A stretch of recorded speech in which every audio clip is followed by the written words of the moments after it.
Olá pessoal, meu nome é Fábio Santiago e nessa segunda aula abordaremos o padrão de projeto Factory, ainda dentro do tema padrões de projeto. Vamos abrir aqui o Eclipse. Bom, o Factory tem como principal objetivo a criação, ou seja, a fábrica, como o próprio nome diz, Factory, a fábrica de objetos. Dessa forma, é possível que eu fabrique as minhas instâncias, os meus objetos, de forma centralizada. Ou seja, quando eu quiser alterar a forma como uma determinada implementação será fabricada, eu alterarei em um só lugar e pronto. Não preciso alterar em diversos lugares onde estejam acontecendo instanciações desse meu objeto. Vamos fazer um exemplo bastante simples. Vamos imaginar o seguinte cenário. Vamos supor que nós temos uma estrutura de forma, uma entidade genérica chamada forma, e essa entidade ela possui as suas entidades específicas, que seriam o círculo, o quadrado, o triângulo, que são, por natureza, formas.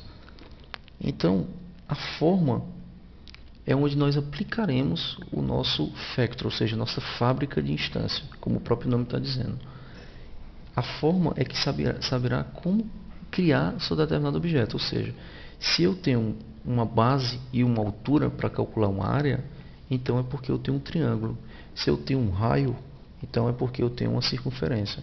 Quem fará esse entendimento e criará a instância certa, da forma certa, será a fábrica que estará localizada na entidade forma. Bom, então vamos criar essa entidade forma, que oferecerá o serviço de fábrica de forma através do método getForma. Esse método será público, porque deverá ser visível por todo o projeto, estático, porque não depende de instância, ele será um método da classe forma, e retornará a forma em questão. Como eu farei para descobrir que forma o usuário precisa fabricar nesse momento? Então, para isso, eu vou tentar entender os parâmetros que vão entrar.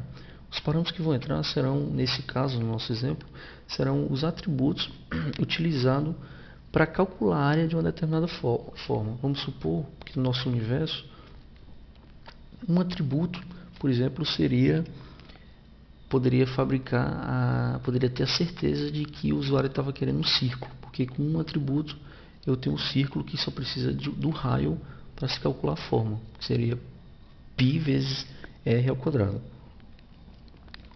Se fossem dois atributos no nosso universo, vamos supor que o usuário queira um triângulo, porque seria a base e a altura para eu utilizar na fórmula de área do triângulo, que é a base vezes a altura sobre 2.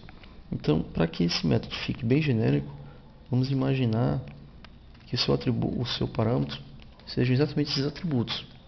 Por isso, é importante que seja um array de int, que serão quantos atributos se deseja criar.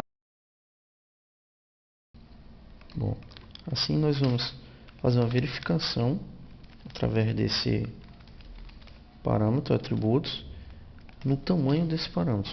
Se o tamanho dele for igual a 1, então vamos supor que seja um círculo. Se for igual a 2, vamos supor um triângulo.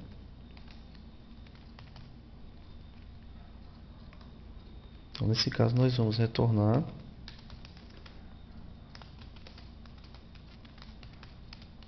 um círculo.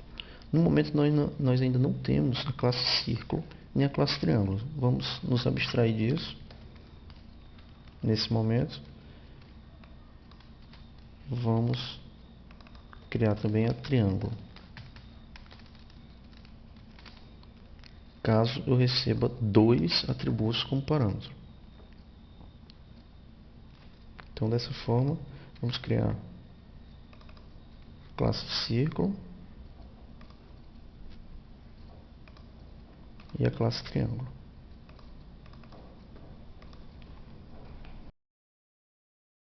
Bom, então, mais um ajuste precisa ser feito aqui, ou seja, precisa ser retornado um null caso nenhum if seja satisfeito. Ou seja, Caso qualquer outra quantidade de atributo seja inserida aqui, diferente de 1 e 2,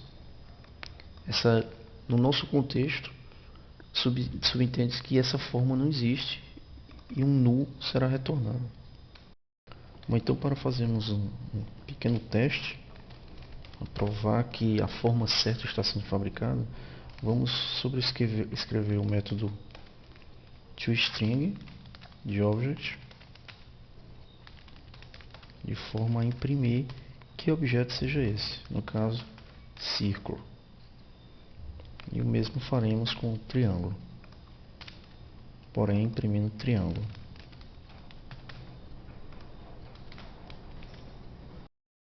Vamos criar a classe cliente que fará um teste na nossa classe de forma. O objetivo dessa classe será única e exclusivamente testar a nossa fábrica de formas, ou seja, será consumir o serviço oferecido pelo método estático de forma. Então vamos imaginar uma forma qualquer que receberá uma instância da fábrica de forma, que no caso é esse getForma, e receberá um array de int, vamos supor, com apenas um atributo. Então, para sabermos que forma foi fabricada, vamos fazer uma simples impressão. Bom, agora vamos executar. E você pode perceber que agora nós temos um objeto de tipo círculo. Por quê? Porque a nossa fábrica de formas, ela fabricará um círculo toda vez que a minha quantidade de atributo for 1. E no caso, na nossa classe cliente, nós estamos passando um único atributo, que é o 2. Nesse caso, a nossa fábrica entenderá que se eu estou passando apenas um atributo, então eu vou fabricar um círculo. Se eu estiver passando 2 atributos, eu vou fabricar um triângulo. Por que isso? Porque quando eu passo 1 é um círculo e quando eu passo 2 é um triângulo. Porque nesse nosso contexto, eu estou querendo dizer o seguinte: se essa forma tem um único atributo para a área, significa que essa forma é um círculo. Porque um círculo só tem um atributo, uma única variável para se calcular a área, que é o raio. No caso do triângulo, eu preciso de 2 atributos para calcular a área de um triângulo, que seria a base e a altura. Então, como o nosso teste está apenas passando um único atributo, no caso 2, a nossa fábrica vai entender que esse é um objeto tipo círculo e fabricará um objeto tipo círculo porque ele só tem um único atributo. Ela vai entender que isso aqui é o nosso raio, por exemplo. Porém, se aqui eu colocasse um segundo atributo, por exemplo, um 5, eu estaria passando 2 atributos para o meu serviço de fábrica de formas. Então, nesse caso, segundo a nossa regra, eu vou criar um objeto do tipo triângulo. Vamos fazer um teste, vamos executar. Você pode perceber que agora um triângulo foi fabricado, porque agora eu estou passando 2 atributos. Bom, então dessa forma, a factory ou a fábrica está aplicada à minha classe forma. Normalmente, uma classe factory ela retorna objetos do tipo subclasses da classe em questão. No caso aqui, círculo e triângulo são subclasses de forma.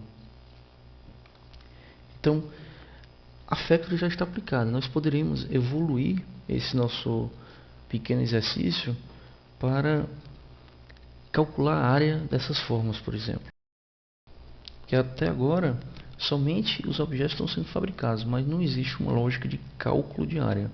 Então nós poderíamos criar, por exemplo, um construtor para círculo, construtor público para círculo, que é um caso de uma forma que eu só preciso de um único atributo, que eu passe, por exemplo, o raio desse círculo.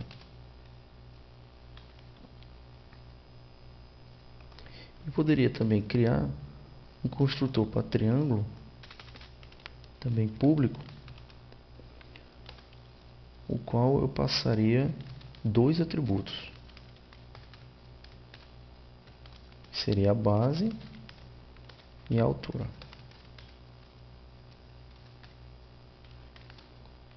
Então agora vamos implementar o construtor de círculo. Vamos guardar em atributos privados.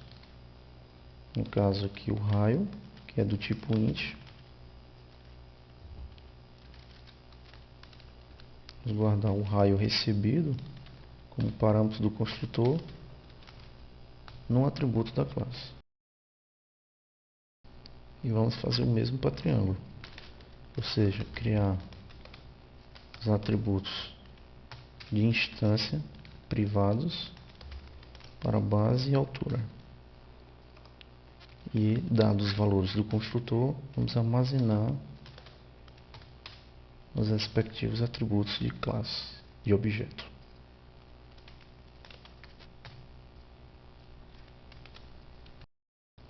Agora nós poderemos voltar à classe forma. Se observe que agora o compilador detectará erros na construção de círculo e triângulo, porque nós alteramos os construtores dessas classes. Então aqui vai ter que ser feita essa correção. Porém, antes, vamos tornar essa classe abstrata, de forma que eu possa criar um método abstrato que calcula a área. Dessa forma, esse método, como ele é abstrato, ele deverá ser implementado nas suas subclasses. Então você observa que agora em círculo e em triângulo tem erros, exatamente porque esse método não foi implementado. Então nós poderemos clicar aqui no Eclipse e apertar Ctrl 1, de forma que possa ser nos dados a opção de geração automática desse método.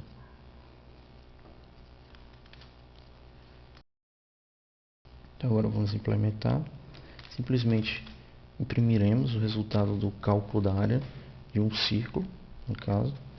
Para isso utilizaremos a classe Math, que traz uma série de funcionalidades para funções de matemática. Então, a área de um círculo será π vezes o raio ao quadrado. Então, com isso já obtemos o π. Para calcularmos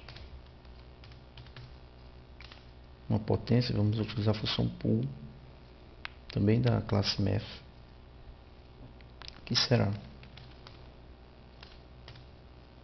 o raio ao quadrado. Dessa forma, temos a impressão do cálculo da área de um círculo. E também implementaremos na classe triângulo o método da superclasse dela, clicando com Ctrl 1, escolhendo a opção adicionar implementação. Dessa forma, vamos também fazer uma impressão do cálculo da área de um triângulo, que será a base vezes a altura, tudo isso dividido por 2. Então a base e a altura nós podemos já obter através dos atributos de instância, dividido por 2. Dessa forma temos também implementado o método calcular a área de triângulo. Bom, agora fazer alguns ajustes na classe forma, porque a maneira como se cria um círculo e como se cria um triângulo foi alterada. Ou seja, um círculo agora precisa que um raio seja passado no seu construtor, e um triângulo precisa que a base e a altura sejam passados no seu construtor. Então, como os construtores da classe círculo e triângulo, os construtores default, foram substituídos por construtores personalizados, nós precisaremos aqui passar, no caso do círculo, o raio. Então, subentende-se que se ele entrou nesse if, é porque eu tenho um atributo que representa o raio. No caso do triângulo, se ele entrou aqui, eu tenho dois atributos. O primeiro representará a base e o segundo representará a altura. Ok, dessa forma poderemos voltar à nossa classe cliente. De vez simplesmente imprimir o objeto que retornou da fábrica, poderemos acessar o serviço de cálculo de área da forma resultante desse serviço de fábrica de forma. Então, por exemplo, nesse caso, provavelmente estaremos imprimindo o resultado do cálculo da área de um triângulo, porque estamos passando dois atributos. E como a área de um triângulo é calculada pela base vezes a altura dividido por 2, então 2 vezes 5 dividido por 2 vai dar 5. Se eu tivesse, por exemplo, aqui um 6, o resultado será o cálculo da área de uma circunferência cujo raio seja 6. Por quê? Porque eu estou fazendo a multiplicação de π a 6 ao quadrado. Pronto, é isso. Muito obrigado.